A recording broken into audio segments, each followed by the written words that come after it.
ৰঙাপাৰাত পথৰ ওপৰেদি বাগৰিছে পানী। বিচ্ছিন্ন হৈ পৰিছে যোগাযোগ ব্যৱস্থা।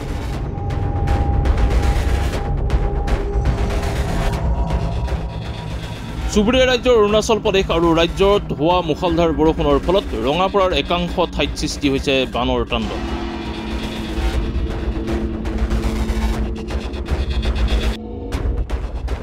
নিশাটোৰ ভিতৰতেই হোৱা বৰষুণৰ ফলত ৰঙাপাৰাৰ উৰহিলগা মইনাচিৰি সংযোগী পথৰ ওপৰেদি প্ৰবল সোঁতত বাগৰিছে পানী।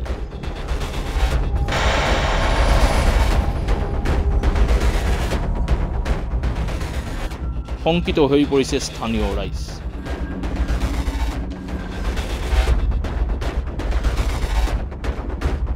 পথটোত থকা পকী কালভাৰ্টৰ ওপৰেদি পানী বগৰাৰ ফলত যাতায়াত ব্যৱস্থা সম্পূৰ্ণৰূপে বন্ধ হৈ পৰিছে।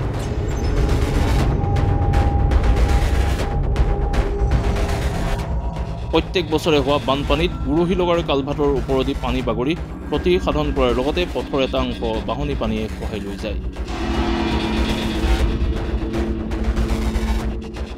যাৰ ফলত স্থানীয় ৰাইজ আৰু শিক্ষাৰ্থীসকলে যাতায়াতৰ নামত চৰম দুৰ্ভোগ ভুগিবলগীয়া হয়। এইটো ৰঙাপাৰা টু যিটো মাইনাচিৰি মাজত যিটো উৰহিলগা আছে, যিটো মাইনাচিৰিৰ পৰা ৰঙাপাৰা যোৱা যিটো পথ, এই ৰাস্তাটো প্ৰায় আজি 5 বছৰমান হৈছে। পানী বাঢ়িলে মানে এই ৰাস্তাটোত মানে পাৰ হৈ যায়, তেতিয়া ৰাইজৰ অহা যোৱাত বহুত অসুবিধা হয়।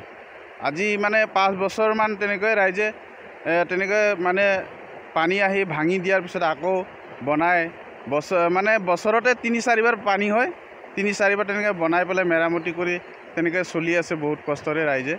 আৰু ধৰি লওক পেচেণ্ট থাকিলেতো অসুবিধাই, ইফালে অন্য ৰাস্তাও নাই তেনেকৈ।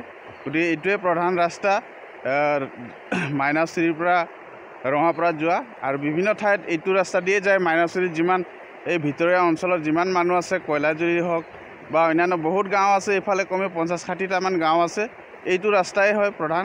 আৰু এইটো যিহেতু বিভিন্ন এতিয়া ধৰি লওক খেতি বাতি আছে, এইবিলাক বস্তু চাহপাত আছে, এইফালে ভিতৰৰ ক্ষুদ্ৰ সঞ্চয় খেতিয়ক চাহপাত খেতিয়কসকল আছে, এইটো ৰাস্তা দিয়ে অহা যোৱা কৰে।